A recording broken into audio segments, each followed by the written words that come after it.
noches. Vamos a empezar y si nos aplicamos lo hacemos rápido. Yo les sugeriría realmente prestar atención, porque si tienen ahí lo que yo voy a escribir es lo que quiero que focalicen. Fundamentalmente esas van a ser las preguntas del examen, ¿ok? En segundo lugar,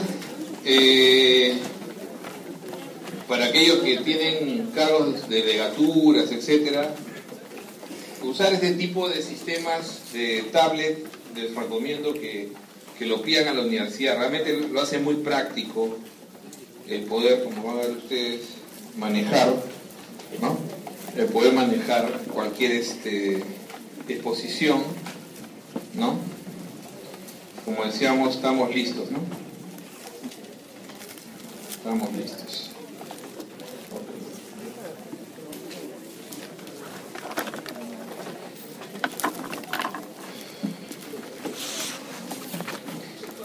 La fibrilación auricular, sabemos nosotros que es la ausencia de la onda P, ¿no es cierto?, en el electro. Ese es el diagnóstico básico. O sea, hay un ritmo irregularmente irregular. Esto es lo importante, ¿no? O sea, es lo que se llama la arritmia arrítmica.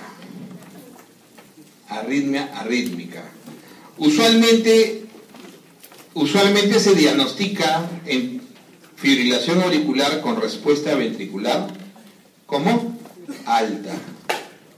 O sea, lo que unos dicen FARVA, ¿no? FARVA. Fibrilación auricular con respuesta ventricular alta. Por eso es que clásicamente se asocia a palpitaciones o a fatiga, ¿no?, crónica, cuando el paciente ya hace ¿qué? Insuficiencia cardíaca, ¿ok? ¿Qué nos va a demostrar la actividad atrial?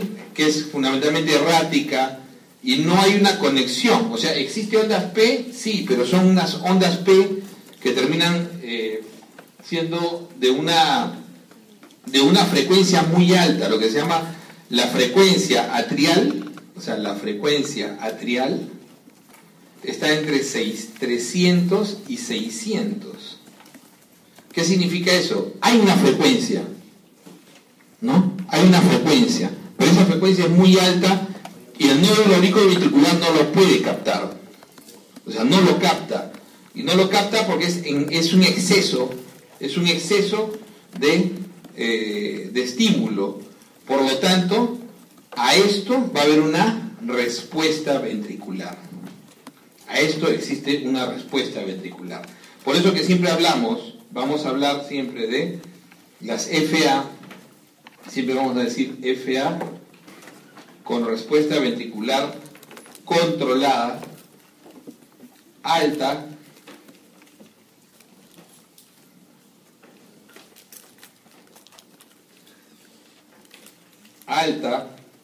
y puede ser también baja. Esto generalmente es baja cuando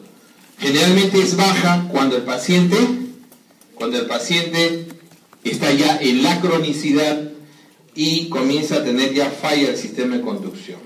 ¿Cuál es lo importante en la fibrilación en el manejo de la fibrilación auricular? Lo importante en el tratamiento es estos 3 puntos, no se olviden. Primero siempre es control de frecuencia. Siempre es control de frecuencia primero, ¿ok? Entonces tenemos que controlar frecuencia. Esa frecuencia puede ser alta o puede ser baja. Pero el paciente no viene porque su frecuencia esté normal. No sé si me entienden. El paciente va a venir porque la queja es o tengo palpitaciones o tengo síndrome de bajo gasto cardíaco. Entonces, cuando es alta, ¿qué cosa voy a tener? Si es alta, tengo palpitaciones, como mínimo. O cuando es muy alta, ¿qué me va a producir? Me puede producir émbolos. Y esos émbolos me pueden producir ¿qué? Accidentes cerebrovasculares. Un émbolo se puede ir también al pulmón, embolismo pulmonar. Un émbolo se puede ir, incluso he tenido pacientes que por fibrilación auricular han hecho émbolos cardíacos, émbolos arteriales distales, o sea, necrosis distal de mano, necrosis distal, o sea, hacen lo que se llama una trombosis distal. Y hemos tenido pacientes que hemos tenido que amputar, por ejemplo, ¿no? Entonces, la gran complicación de estos pacientes, ¿y por qué? ¿Por qué el alto hará émbolos? Entonces, vamos a la explicación sencilla.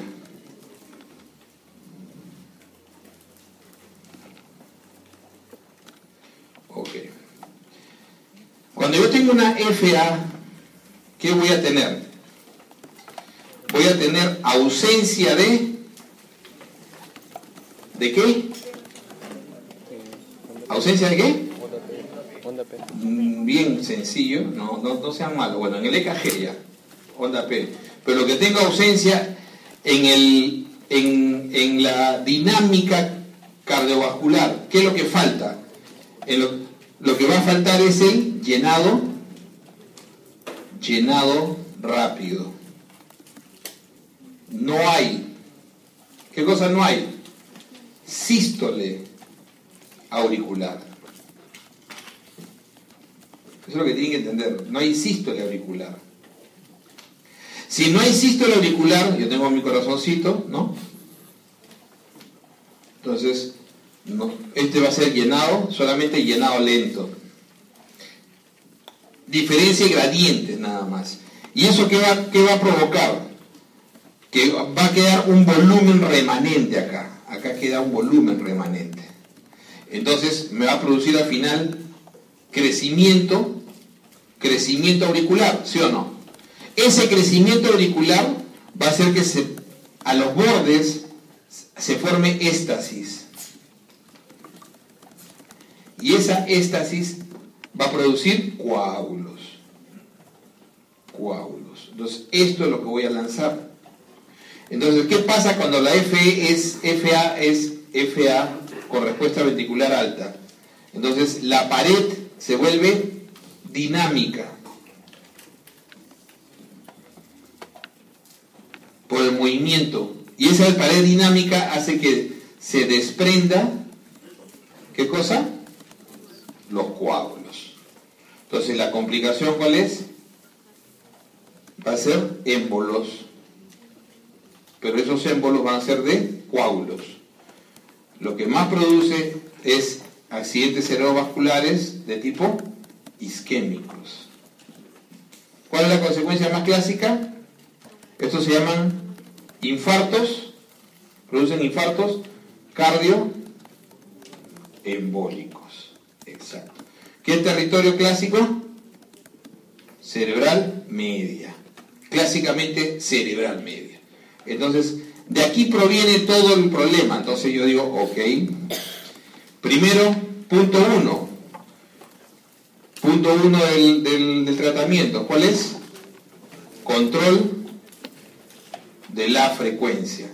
¿Y por qué quiero controlar la frecuencia? Porque sintomáticamente puedo tener palpitaciones, puedo tener incluso angina, porque puedo estar, ¿cuándo es alta? Cuando es mayor de 100.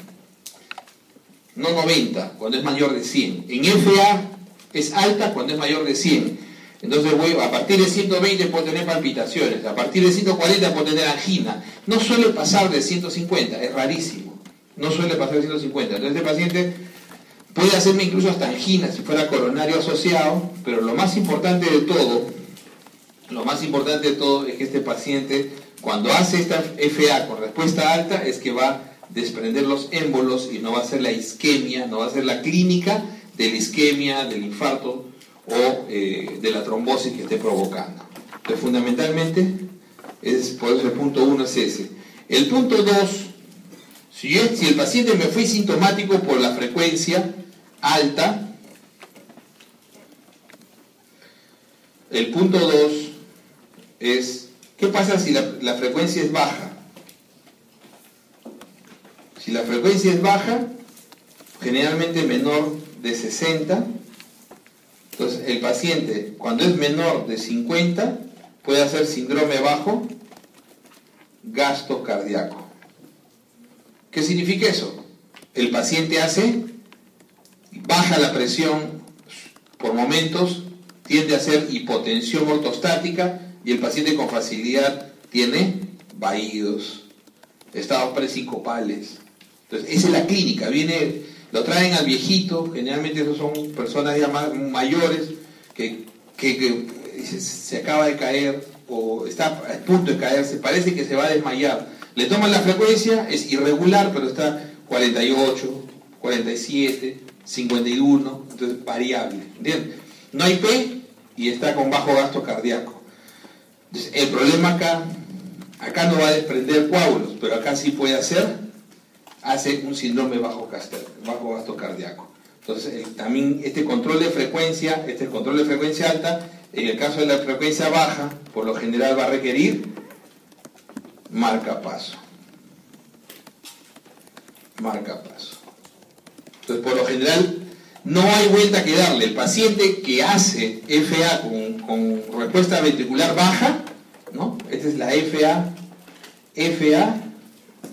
con respuesta ventricular baja. Y esta es la alta. ¿Se dan cuenta? Entonces, este de acá va a tener que usar marcapaso. No hay otro tratamiento, no hay medicación que yo le pueda dar para que eleve la frecuencia. Lo voy a tener que monitorear, hacerle un holter y en base a eso ver cuál es el riesgo, si puede tolerar o no. Y si hace mucha frecuencia baja y si el paciente tiene mucho riesgo de hacer mucho síndrome de bajo gasto, que puede ser isquemia crónica, al final le tengo que colocar un marcapaso. Después de que he podido controlar, sea para arriba o para abajo, la frecuencia, tengo que ver si puedo restituir ritmo. Y la restitución del ritmo, ¿de qué va a depender? Del tiempo. Si es agudo o si es crónico. ¿Ok? Entonces, si tiene menos o más de 48 horas. Menos o más de 48 horas.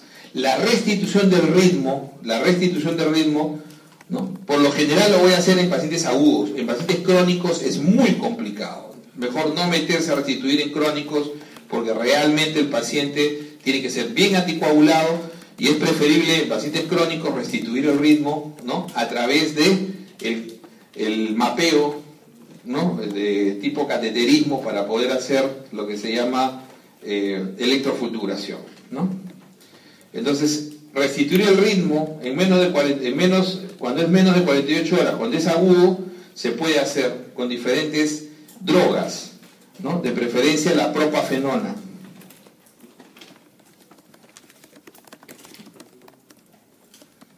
Nos estábamos acá. Restauración del ritmo sinusal, cuando es posible, ¿ok? Cuando es posible. Entonces, como decíamos, la restitución del ritmo, una de las drogas de importancia, propafenona. La amiodarona puede restituir también el ritmo, pero no es un medicamento ideal. Y el punto 3 es disminuir el riesgo de ACV, pero en general de embolismos, ¿no? De embolismos. Entonces, esto tiene que ver con anticoagulación crónica. Ojo que muchos libros no lo mencionan con disminución de riesgo, sino lo mencionan como, de frente ponen anticoagulación crónica. Entonces ponen punto 1, control de frecuencia. Punto 2, restauración de ritmo cuando es posible. Y punto 3, disminución del riesgo de embolismo o anticoagulación crónica. Y esa anticoagulación crónica va a depender muchísimo del tipo de émbolo que pueda producir, del tipo de coágulo que pueda producir. O sea, ¿qué factores asociados hay? Mayor o menor de 75 años, diabetes, antecedente de infarto cerebral. O sea, hay varios factores que uno tiene que evaluar y eso se evalúa en el CHA2DS que vamos a ver a continuación. Entonces, el primero, el control de la frecuencia. Cuando el paciente está hipotenso, ¿qué cosa hay que hacer? o tiene falla cardíaca, o está anginoso, o sea, el paciente no puedo darle cardioversión, farmacológica. Entonces, aquí, la cardioversión farmacológica, que sería darle propafenona, o darle sotalol, o darle amiodarona, no se puede hacer. Entonces, el paciente hipotenso con falla cardíaca o con angina, ¿qué tiene que utilizar? Cardioversión eléctrica. Cardioversión eléctrica. Se llama cardioversión sincronizada.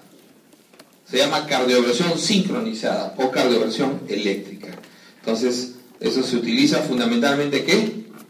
Se utiliza, al paciente tiene que usar algún nivel de anestesia, generalmente se usa fentanilo asociado a midazolam para que el paciente sea dormido, o sea, sedación y generalmente sedación y analgesia, y al paciente se le aplica el mismo equipo que uno desfibrila, pero cuando uno lo usa sincronizadamente, eso se convierte en cardioversión eléctrica.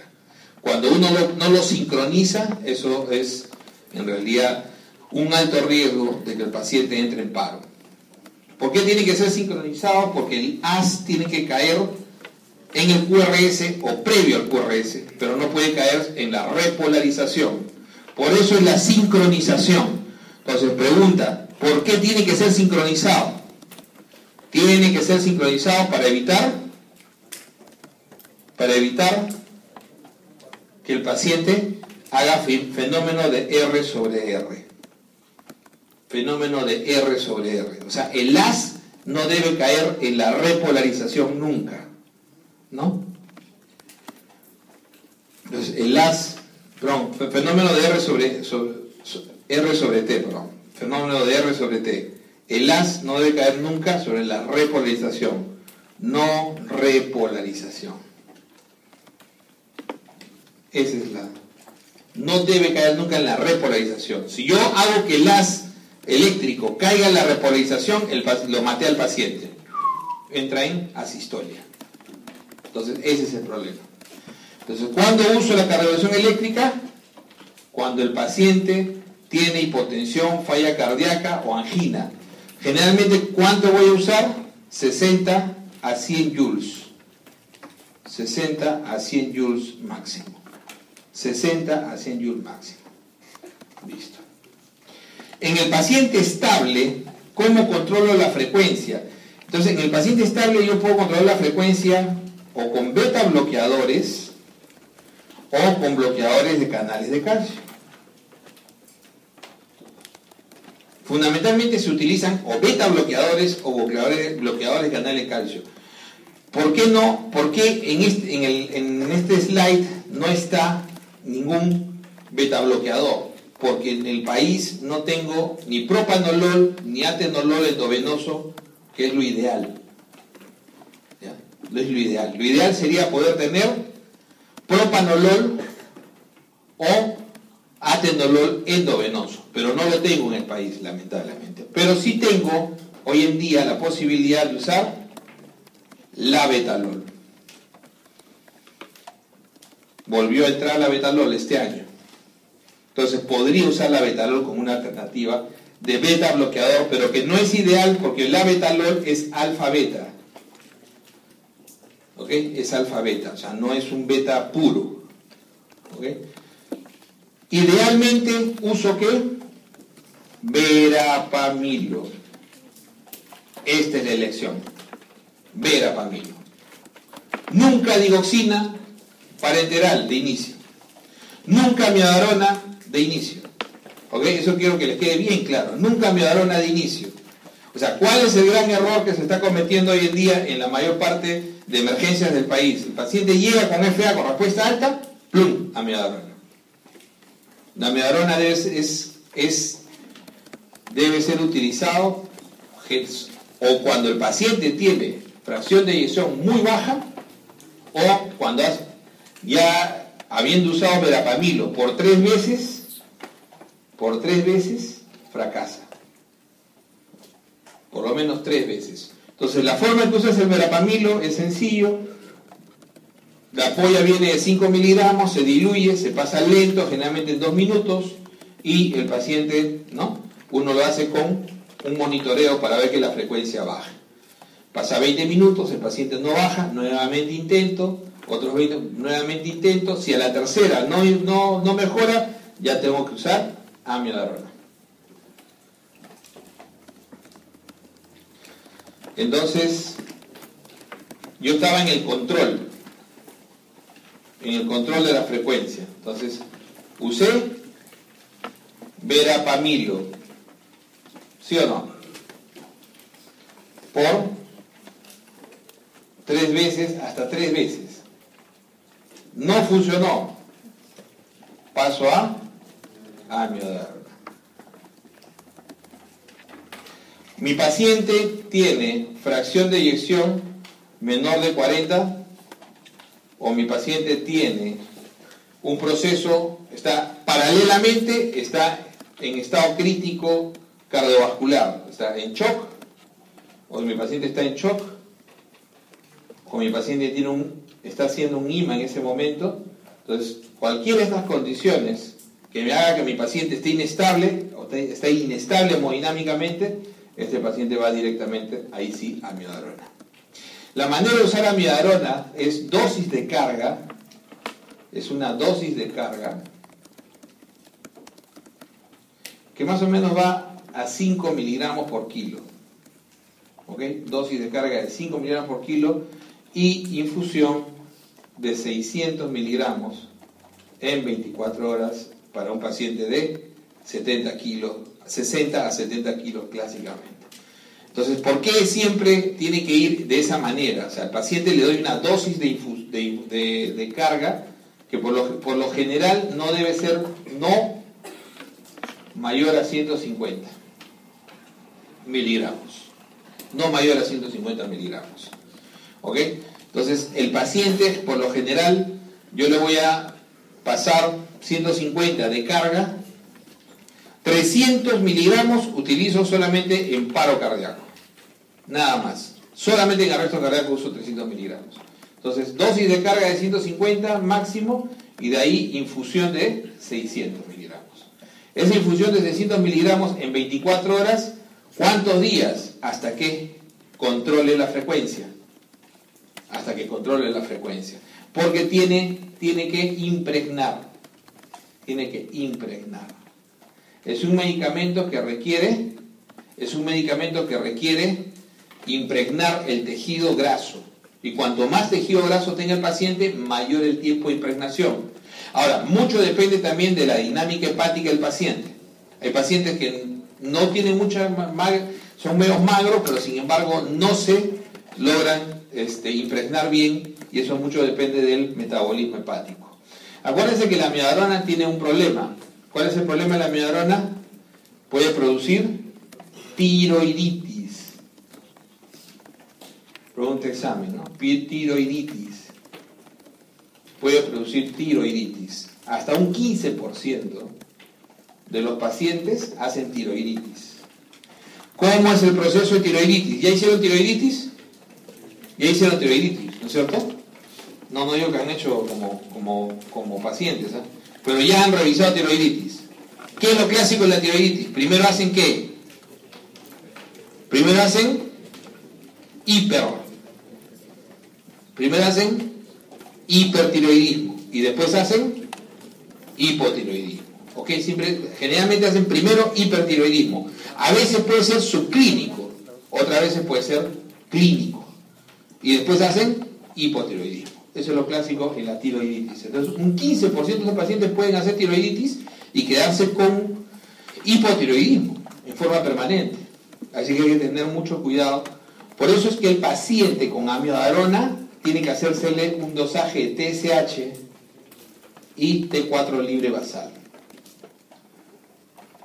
T4 libre basal.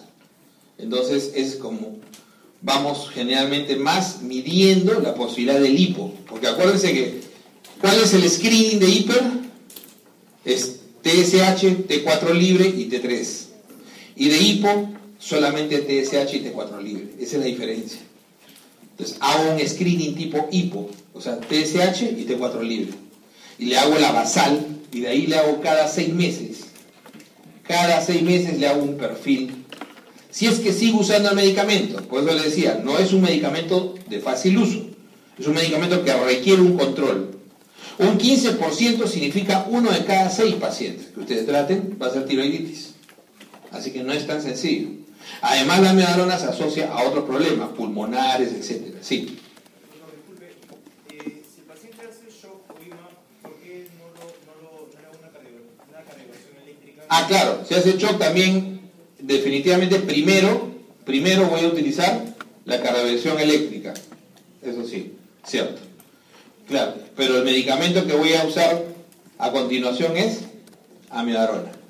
O sea, es el medicamento que lo voy a usar para controlar, porque generalmente lo puedo revertir, pero por lo general voy a requerir un medicamento de mantenimiento. Entonces va a ser también amiodarona. Más que todo, a los pacientes que no paso por verapamilo son porque tienen fracción de eyección baja. Fracción de eyección baja. Ahora, el verapamilo lo tengo que usar siempre en pacientes estables, con buena fracción de eyección, buena presión, ¿no? Entonces, porque el medicamento además es hipotensor. Es hipotensor. Entonces, ese es más o menos el kit del primer punto, que es el control. Es el control. Un riesgo de usar amiodarona, o sea, un riesgo, ¿no? ¿Cuál es otro riesgo? Amiodarona. Otro riesgo. Riesgo de entrar en ritmo sinusal en crónicos. Es otro riesgo. Otro riesgo. ¿Y por qué? ¿Cuál sería el riesgo? Si yo soy crónico y de pronto llego a las manos de ustedes con 140 de frecuencia, ¿no? Y me ponen verapamilo, no funciona. Me ponen verapamilo, no funciona. Y me dicen, no, ya de una vez le pongo amiodarona. Es mi profesor, no va a meter amiodarona que se... Entonces, le meto la amiodarona en infusión, le meto la carga, ¿no?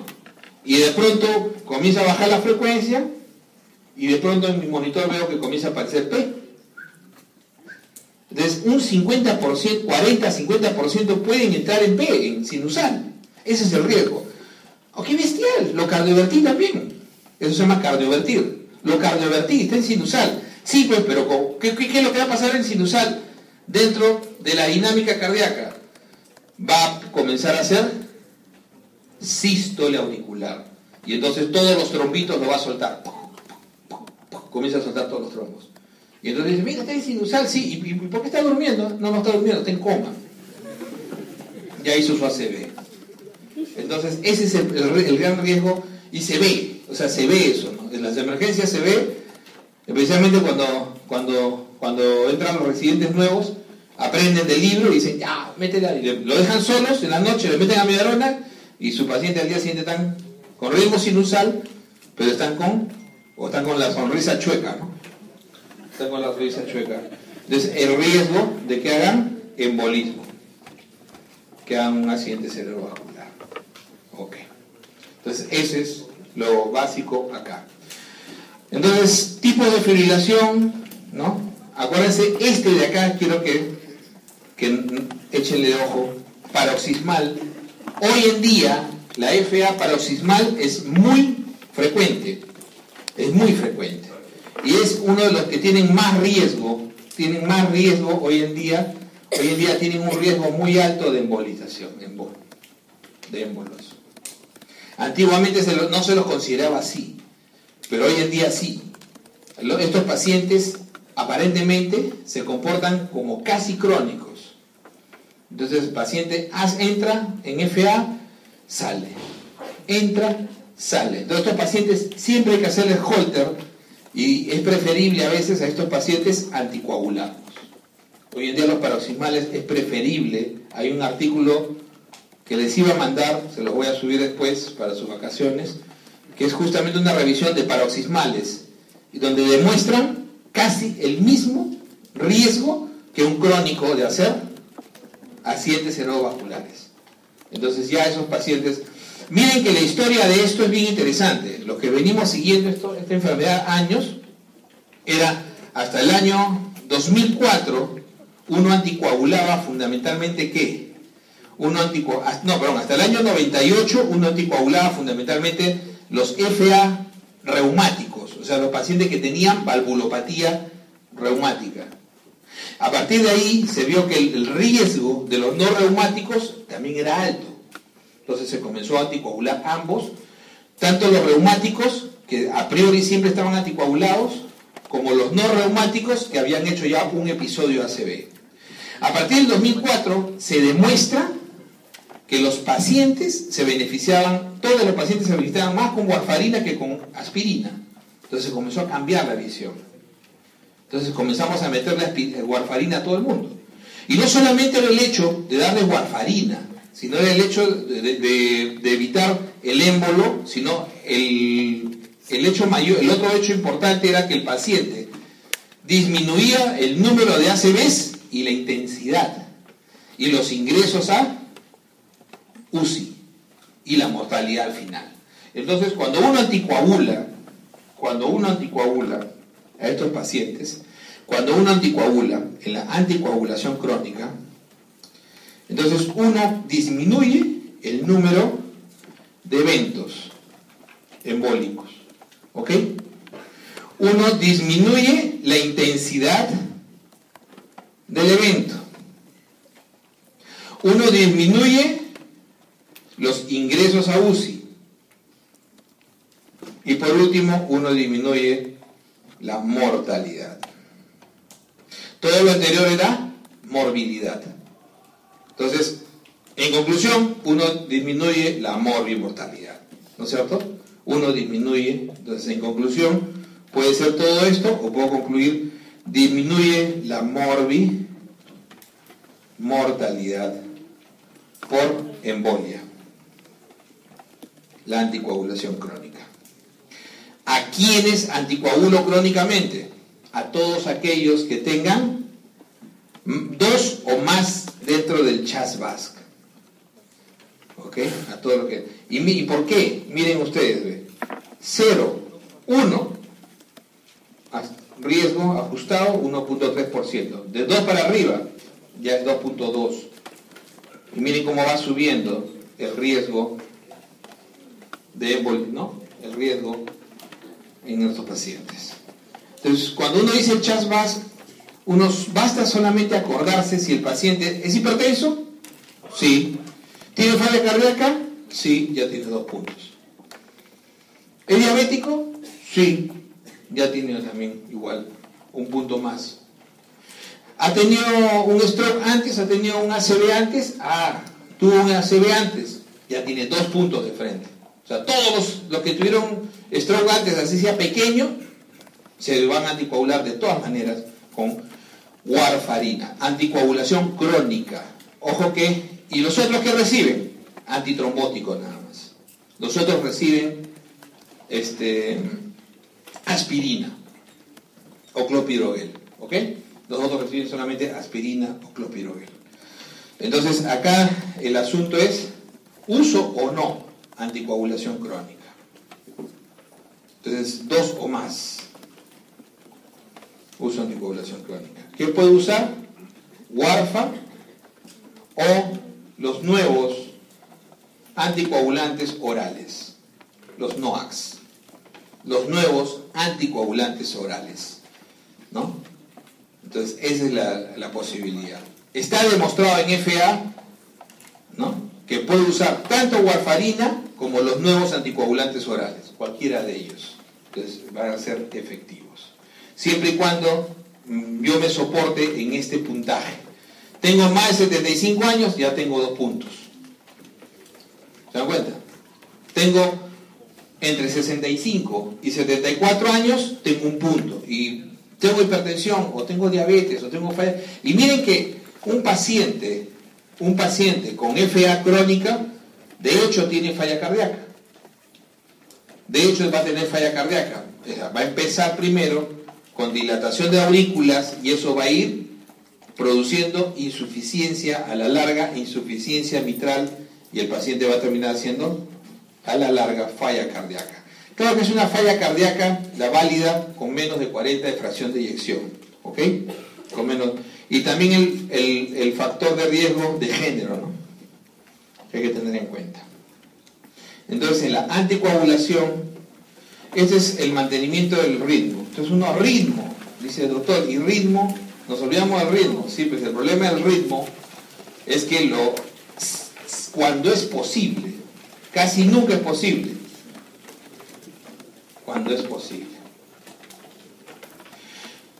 La respuesta siempre es así, estrés. O sea, siempre usted, ¿cuál es el tratamiento de la fibrilación auricular? Tiene 3 puntos.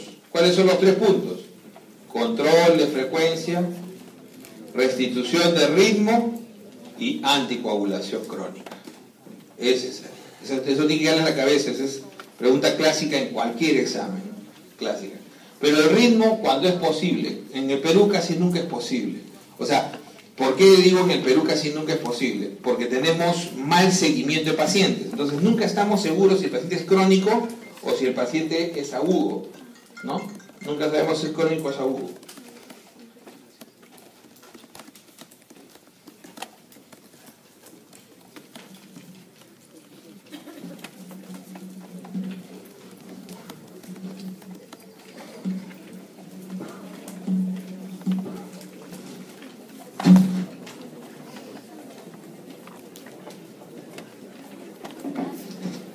Nunca vamos a saber si el paciente, no estamos en la falta de seguridad de si es agudo o crónico, ese es el gran problema. Como le decía, el mantenimiento del ritmo, vamos a ver si el paciente es hipertenso, si es coronario, si tiene falla cardíaca, y definitivamente, como ven ustedes, medicamentos como amiodarona son fundamentales, ¿no? O la ablación con catéter. Entonces, como decíamos, fundamentalmente, la digoxina en la restitución del ritmo, en el control de la frecuencia cardíaca.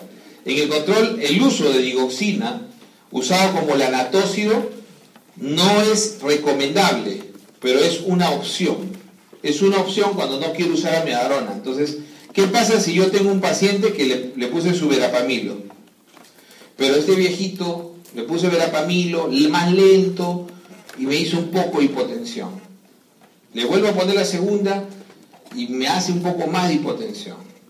Y el paciente de repente es hipotiroideo, o el paciente por su edad tiene mucho riesgo de no ir bien con amiodarona, o por su alta edad prefiero no usar amiodarona.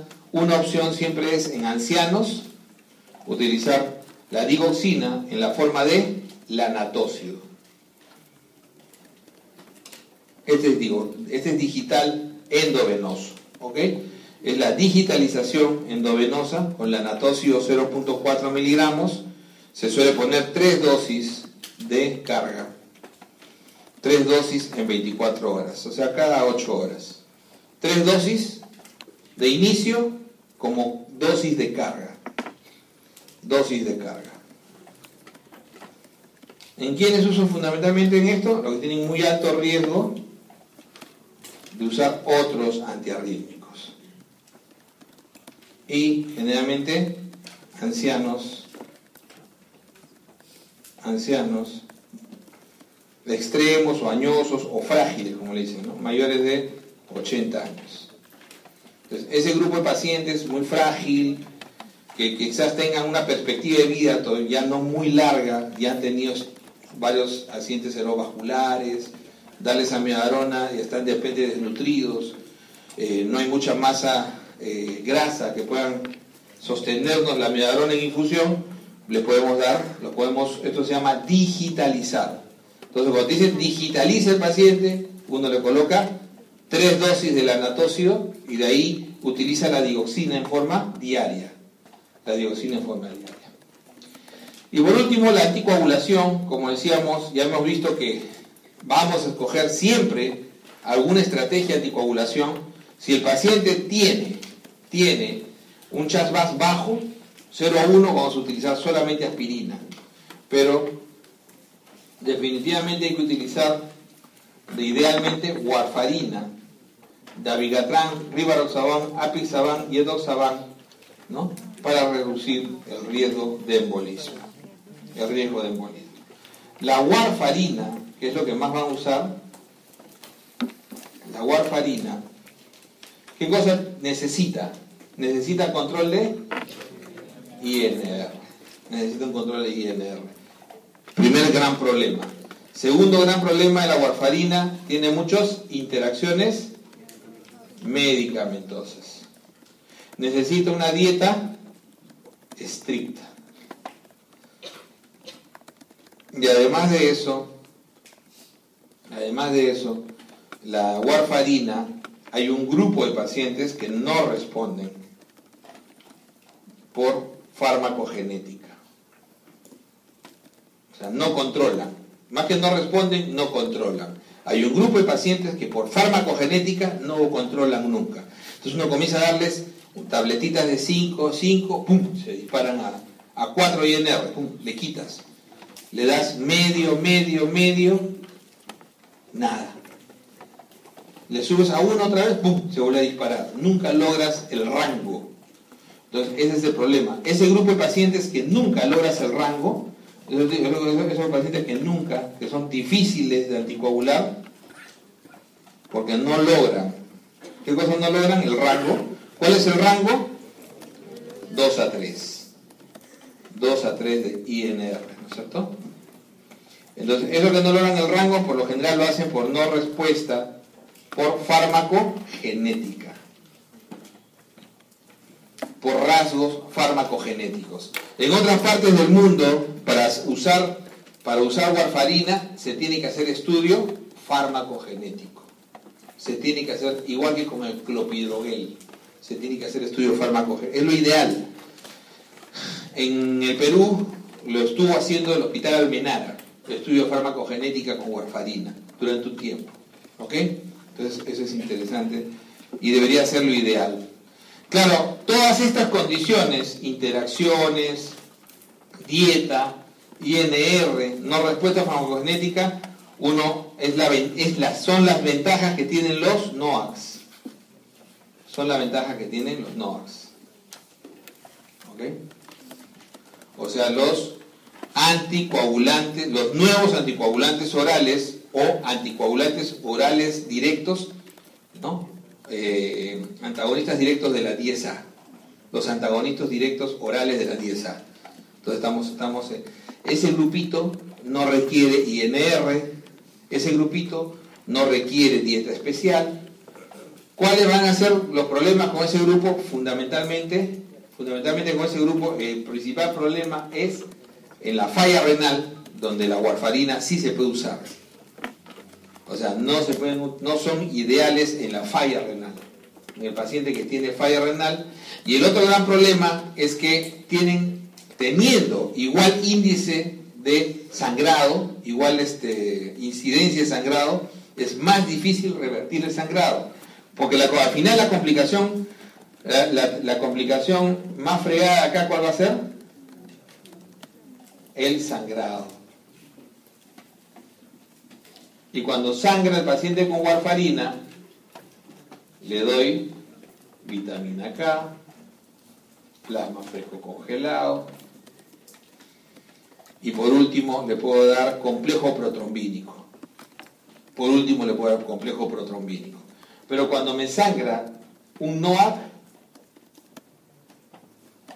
el problema es que solamente hoy en día en dabigatran tengo un monoclonal para poder revertir, pero en el resto solamente medidas generales, plasma fresco, complejo, pero no suelen funcionar.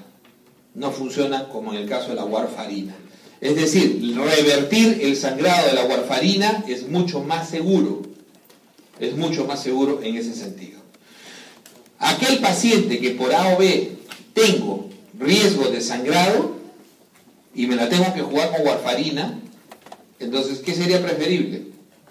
¿NOAC o warfarina? En nuestro país va a ser warfarina. ¿Ok? Entonces, ante el riesgo alto de sangrado, ¿no? Riesgo de sangrado, preferible es warfarina más que NOAC. ¿Ok? Importante. ¿Qué pasa con esos pacientes que ni NOAC ni warfarina? O sea, el riesgo es muy alto.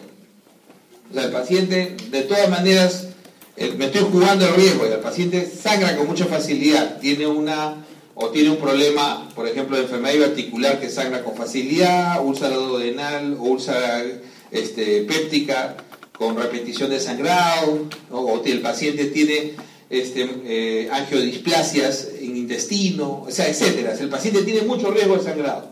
O sea, si el riesgo de sangrado versus, o sea, riesgo-beneficio, es preferible jugársela, me la juego por warfarina, ¿no es cierto? Pero si el riesgo-beneficio es muy alto, el riesgo sobre el beneficio, entonces me la tengo que jugar con combinación de aspirina con clopidogrel. Entonces, cuando el riesgo-beneficio es muy alto, el riesgo, me la juego con ¿qué? Clopidogrel más aspirina. Clopidogrel más aspirina. Entonces a ese paciente solamente me queda darle clopidogrel con aspirina. Entonces la pasada, por ejemplo, teníamos un paciente que sangraba mucho por la traqueostomía.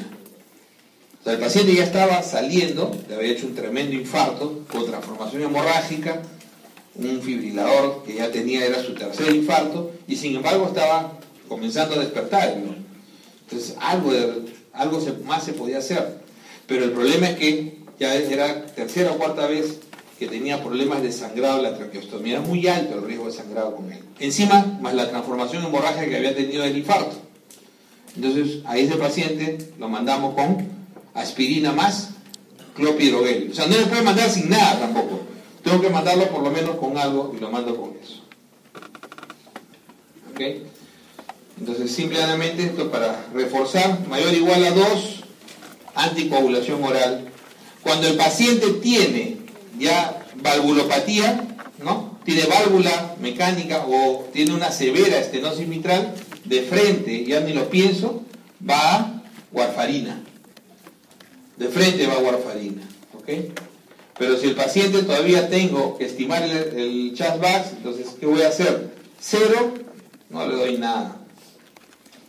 Con un puntaje 0 no le doy nada. Con un puntaje de 1 le puedo considerar incluso darle un anticoagulante oral, pero ya con un puntaje de 2 o más, ya tengo que darle warfarina o 1. Vamos ahora a pancreatitis.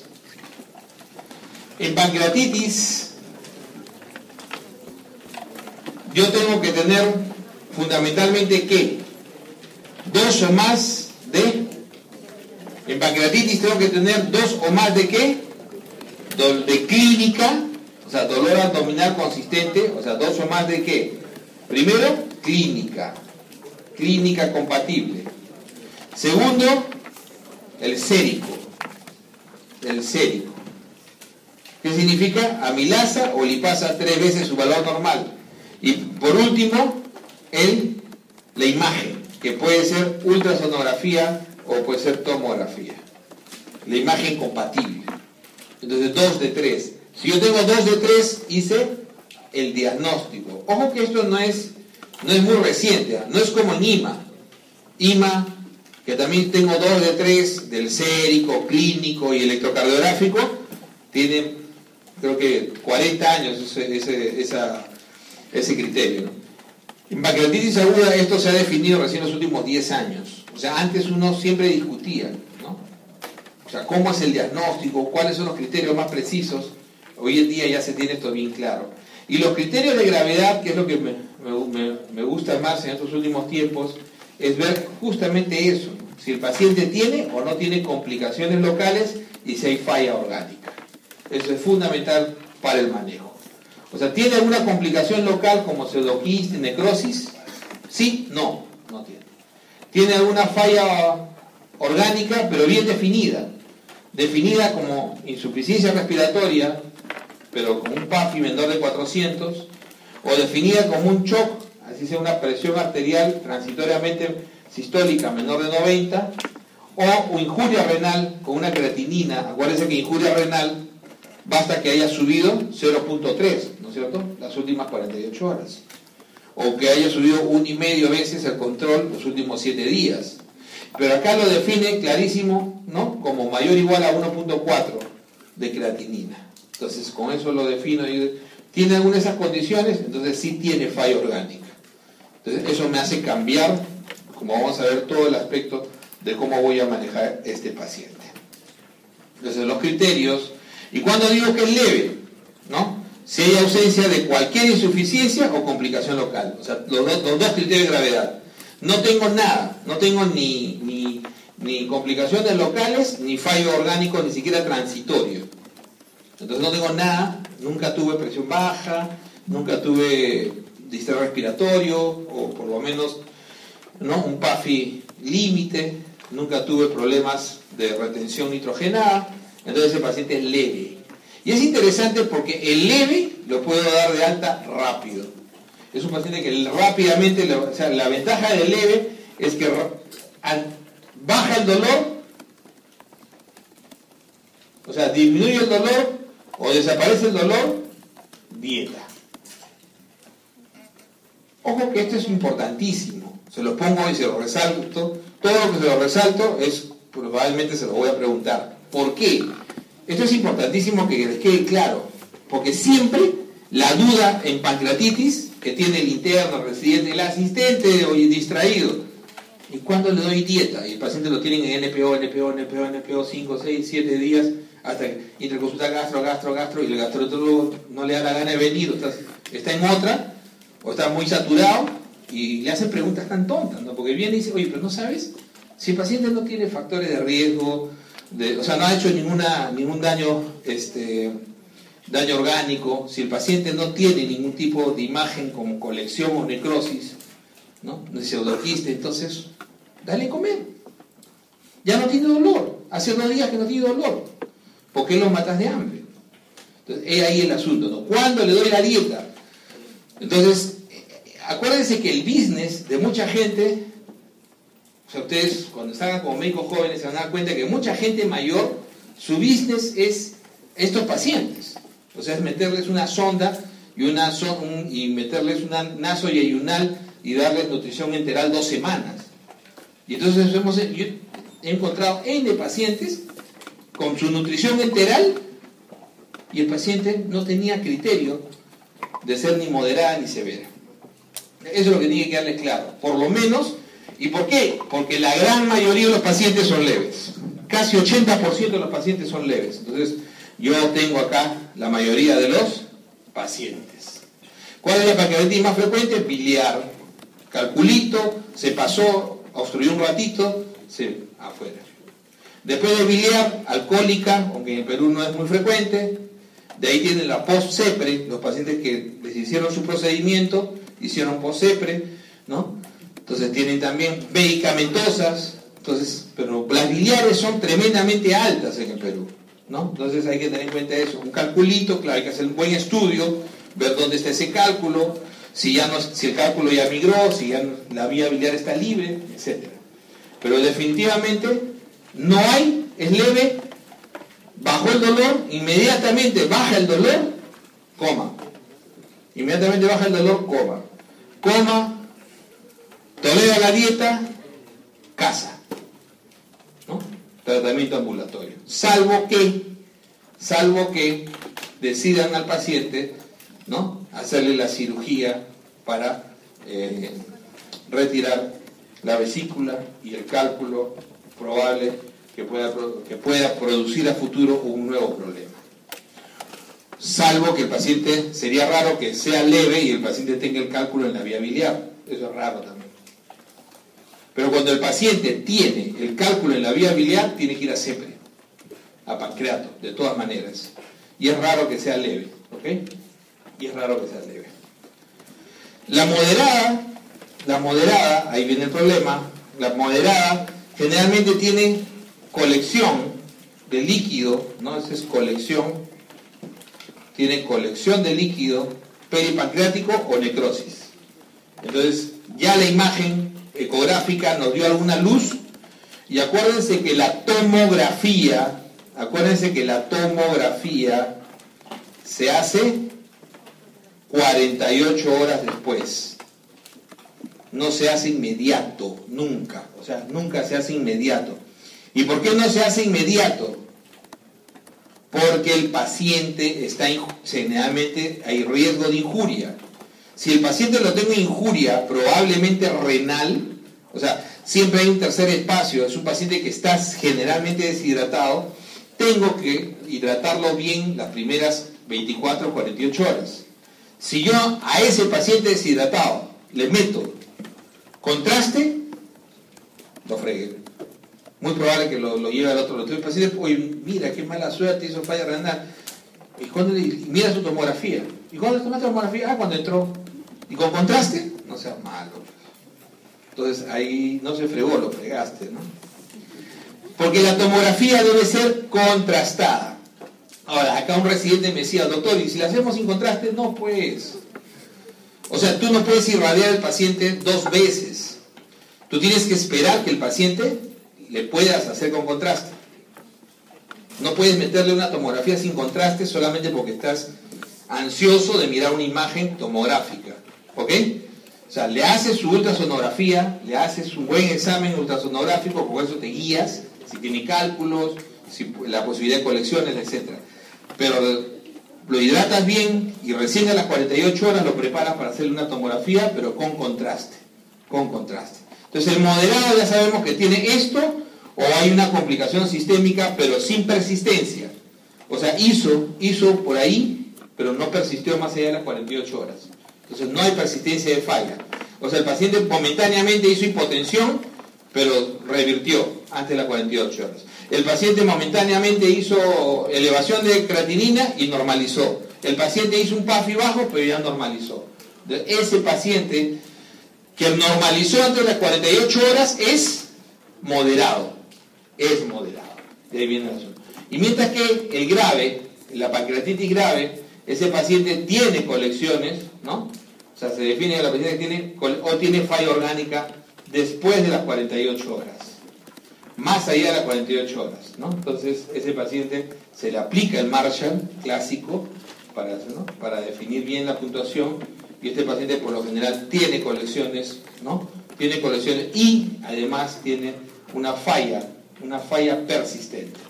Con esta falla persistente, el paciente debe entrar mínimamente a una unidad de cuidados intermedios o una unidad de cuidados intensivos, dependiendo de la gravedad del problema. Entonces, admitir al paciente a cuidados intensivos si hay falla de órganos es una recomendación fuerte, fundamentalmente, y estos pacientes, por lo general, hay que empezar tempranamente la nutrición. O sea, al agudo leve, como ya hemos dicho, ¿no? Tan pronto el paciente ya no tenga náuseas ni vómitos, ni tenga ningún problema de dolor, le empiezas la vía oral tranquilo, ¿ok? ¿No? Pero en los agudos graves, ¿no? E incluso, y los moderados también, por lo general hay que darles nutrición en el moderado, definitivamente le voy a dar nutrición enteral total. Nutrición enteral total. Ahora, la nutrición enteral total ya se ha demostrado que no tiene que ser nasoyeyunal. O sea, los nasoyeyunal fue una buena moda, pero ya todos los estudios demuestran que nasoyunal gástrica o nasoyeyunal no hay diferencia. Ostensiblemente no hay mucha diferencia. Generalmente preferimos el nasoyeyunal a aquellos que tienen complicaciones a nivel de duodeno. Por ejemplo, perforación duodenal. Por ejemplo, pacientes que van a ser explorados con CEPRE, ¿no? Que van a tener que ir a exploración y a retiro de cálculos por CEPRE. ¿Entienden la figura? Entonces, ese grupo de pacientes sí se benefician con nasoyeyunal. Pero antiguamente, no sé qué les han dicho en gastro, pero antiguamente, y seguimos todavía poniendo nasoyeyunales. Pero las evidencias a este año es que nasoyeyunal y nasogástrica tienen la misma evolución y mortalidad. Así que no hay, y usted mira, doctor, ¿y es muy diferente? Sí, Porque la nasogástrica se la pone hasta el portero del hospital. Es un procedimiento sencillo de hacer. ¿Okay? No crean que es nada del otro jueves.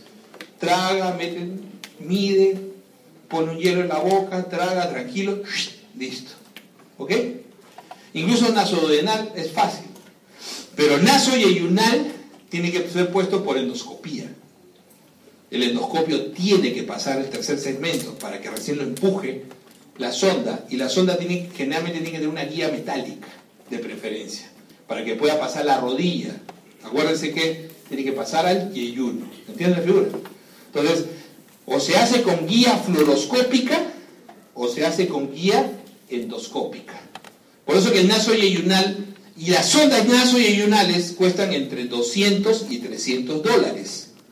La sonda nasogástrica cuesta 20 soles.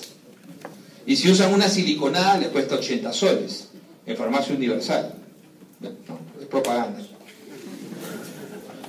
No, la ventaja de usar una siliconada, ¿no?, es que lo puedes usar, lo puedes cambiar cada mes y lo puedes reutilizar. Mientras que una normal se debe cambiar máximo cada 2 semanas. Es dura, daña más las coanas y no puede ser reutilizada, ¿no? Entonces ese es el asunto. Entonces esta NET puede ser nasogástrica o puede ser sonda nasoyeyunal. Nasoyeyunal de preferencia en aquellos que tengan complicaciones duodenales. Ustedes miran, doctor, pero ¿es frecuente? No, no es frecuente. Pero justo hoy día a una residente le contaba el caso de un paciente que cuando se metieron a sacarle, creo que les conté ya hace tiempo, se metieron a sacarle una fasciola, perforaron duodeno. Entonces ese paciente sí tenía indicación de nasoyeyunal. ¿Se dan cuenta? Perforaron duodeno. Entonces hizo una pancreatitis brutal, ¿no? Entonces eso sí puede pasar. Esto pasa. Mientras que en la severa puede ser nutrición enteral total o puede ser nutrición parenteral total. Y esto va a depender mucho de la gravedad del paciente. Siempre se prefiere más la NET. ¿Por qué? Porque la nutrición parenteral total, que fue la moda hace 15 años en el mundo, cuando yo era interno estaba de moda, es colocar catéter central, pero son pacientes que van a ir a nutriciones de 4, 6, 8, 12 semanas. Y si hacen pseudoquiste pancreático, 6, 8, 12, 24 meses. O sea, es un proceso larguísimo si hacen pseudoquiste pancreático, ¿no es cierto? Entonces, esos pacientes con catéter, solamente a las 2 semanas de tener catéter con nutrición, el riesgo de infección es altísimo. No solamente por estafilococo, sino por hongos. Entonces, por eso es que hay que tener en cuenta que el paciente con nutrición parenteral no solamente no es mejor, sino que además de eso tiene mayor riesgo de infecciones por catéter, ¿ok? Mayor mortalidad de infecciones. Y entonces, doctor, si no es mejor, ¿por qué lo pongo? Porque a veces el paciente se complica tanto el sistema digestivo, hace necrosis, hace lo que se llama una catástrofe abdominal, que ya no le puede poner la sonda. Ya no le puede poner la sonda, tiene colecciones múltiples, necrosis, es necrohemorrágico. Entonces el paciente con esas condiciones, ya colocarle una sonda se hace muy difícil, y porque ya las condiciones de absorción son mínimas. Entonces hemos adelantado un poco la nutrición, pero ¿qué es lo primero que se hace? Fluidoterapia, a esas dosis. La fluidoterapia. Siempre la hidratación agresiva. ¿Y por qué la hidratación es agresiva? Porque esto se considera equivalente a una quemadura de 3er grado, pero en el abdomen. Imagínense ustedes, más que el abdomen, el retroperitoneo en realidad. Es una quemadura del retroperitoneo. Por eso forma tercer espacio. ¿Ok? Entonces hay que darle esa entre 200 a 500 por hora o entre 5 a 10 por kilo peso hora. Manejo del dolor poca evidencia. O sea, ¿qué quiere decir? Que en estos casos el manejar el dolor ya no es prioritario. O sea, hay que manejar el dolor, pero no es como se pensaba al principio, que el dolor, ¿no?, incrementaba las complicaciones. No, tiene poco nivel de evidencia. Podemos usar metamizol, podemos usar tramadol. Acuérdense de la escala, ¿no?, de dolor. Acá están generalmente orales: paracetamol, metamizol. Segundo nivel, opiáceos débiles, ¿no? Opiáceos débiles. ¿Quiénes son opiáceos débiles? Tramadol, codeína. Y en el tercer escalón están los opiáceos fuertes, ¿no? Morfina, oxicodona, buprenorfina, ¿no?, meperidina. Ahí están todos ellos, ¿ok? ¿Qué les gusta usar a los gringos? Meperidina. Nosotros no recomendamos usar petidina, aunque eso le gusta mucho a los gastros y le gusta mucho a los cirujanos, porque la petidina tiene no solamente tendencia a hacer mucha adherencia al paciente, mucha adicción, es muy adictiva, sino que además la petidina tiende a tener muchos síntomas neuropsiquiátricos. El paciente tiene alucinaciones y tiene a veces extrema experiencias de placer que lo hacen al más adictivo del usual. Entonces no es bueno utilizar petidina en estos pacientes. Entonces, fluidoterapia, nutrición y el manejo básico. Y no olvidarse que, ¿no?, en estos pacientes la antibiótico terapia profiláctica no antibiótico profiláctico. Ahora ya hemos machado todas los ¿cómo se llama? Todos los reclamos, ¿ah? Ya he estado toda la tarde con Aarón, con Isaac y con Renzo, y ya está todo resuelto, ¿ok? 50-50, ¿eh? Ha habido una sola pregunta que he cambiado del examen general, el primero, y del 50% de las preguntas de los reclamos que han hecho en pasitos ha sido a favor de ustedes, ¿no? Un 50% más o menos. El otro 50% no. ¿Ok? O sea, ya ahí está, ya está todo eso bien definido. Y una de ellas justamente es que no. O sea, hay una pregunta que dice bien claro, ¿no? Que cuando la necrosis es infectada, claro, te hay que darle antibióticos. Pero dice punto seguido, ¿qué dice? ¿Cuál es la recomendación de profilaxia? No hay recomendación de profilaxia. O sea, ya no se hace profilaxia antibiótico terapia profiláctica. Bajo ninguna circunstancia. No hay demostración ni evidencia. Lo que dice todas las lecturas es: a pesar de todas las evidencias, se sigue haciendo profilaxia. Pero eso es porque nos morimos de miedo. Pero me tiene fiebre, leucocitosis. Pero acordémonos que esa es respuesta inflamatoria sistémica, ¿no es cierto?, que pancreatitis tiene. Entonces, la profilaxia no existe. El tratamiento antibiótico sí. Y eso es cuando yo sospecho necrosis infectada y lo demuestro. Demostración. ¿Y cómo debo demostrar la necrosis infectada? Punción.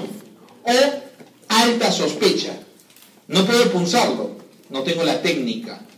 No hay quien lo haga. Seamos francos. En el Perú se punzará 1 de cada 100. Máximo. Entonces, pero tengo alta sospecha. ¿No? Tengo alta sospecha porque el tomografista, el ecografista me dice eso tiene aspecto de absceso, el paciente está séptico, lactato alto, entonces comienzo ya, la alta sospecha sí me hace indicar que esa necrosis se ha infectado. ¿Cuál es la elección? Carbapenems anticedomona. IMI mero, porque son anticedomonas, ¿ok? O cipro, que también es anticedomona. Pero como cipro no cubre anaerobio, le tengo que sumar metronidazol. metronidazol. Los otros no necesitan metronidazol, no cometan el error. Ya más de una vez he visto ese error. Le ponen IMI más metro, pero ¿por qué? O sea, no le suma nada, le suma efectos adversos. Está vomitando el paciente. Y dicen, pues por la pancreatitis. No, quítale el metronidazol y deje vomitar. ¿Ok? O sea, ningún carbapenén necesita antianerobio. La única condición donde uno le suma metronidazol al imipenén olmero es cuando tiene absceso hepático con sospecha que sea amebiano. Si no tienes la demostración de que sea amebiano. Solamente en esa condición uno le mete metro. ¿Ok? Mientras tanto, no hay indicación. Entonces, carbapenén cubre bien su anaerobio, cipro más metro. Cuando hago CEPRE, hay que hacerle una CEPRE, ¿no? En las 24 horas en aquellos que tienen colangitis. Pancreatitis biliar con colangitis. Pregunta de examen. ¿A quién le hago CEPRE? Antes de las 24 horas, con colangitis. Antes eso era un pecado. Decía, ¿cómo le hace meter tubo si está infectado? Un momentito, si es colangitis ya está con antibiótico, está cubierto. Lo estoy cubriendo. Cipro con metro, ¿no? Ampicsulbactam, ceftriaxona metro, ya lo tengo cubierto. ¿No es cierto? Porque colangitis, ¿cuál es la triada? Ictericia, dolor. Así es. Entonces, ese paciente ya lo definí, ictérico, le duele el hígado, ojo que le duele acá, no le está doliendo el páncreas duele hacia atrás. Le duele el hígado, tiene Murphy, tiene el hígado hinchado, está, ¿no? Ese paciente está colangitis. Entonces es colangitis. Y encima de eso, ¿no? Es biliar, porque veo cálculo en la vía. Tengo que entrar con la CEPRE. Tiene que entrar antes de las 24 horas. Tiene que descomprimirse. Y miren que desde que hemos empezado a hacer esto hace unos 6 años, más o menos, todas las CEPRES que hacen, cuando uno lee pus, sacan el calculito y pus, se viene pus, es increíble. O sea, antes no lo veíamos antes. Realmente se ve pus bajar del hígado, de la colangitis, es purulenta, se ve pus. Y dentro de las 72 horas, con alta sospecha de persistencia de cálculos. También es una recomendación fuerte. O sea, hasta las 72 horas y sospecho que en la vía biliar hay cálculo. Pero esto sí es básico. Y por último, los cálculos con la cistectomía, siempre hay que hacerla. Incluso lo más precoz posible, ¿no? Hacer una colecistectomía temprana, lo más precoz posible, ¿no? Y para que el paciente no vuelva a hacer nuevamente cuadro. Cirrosis.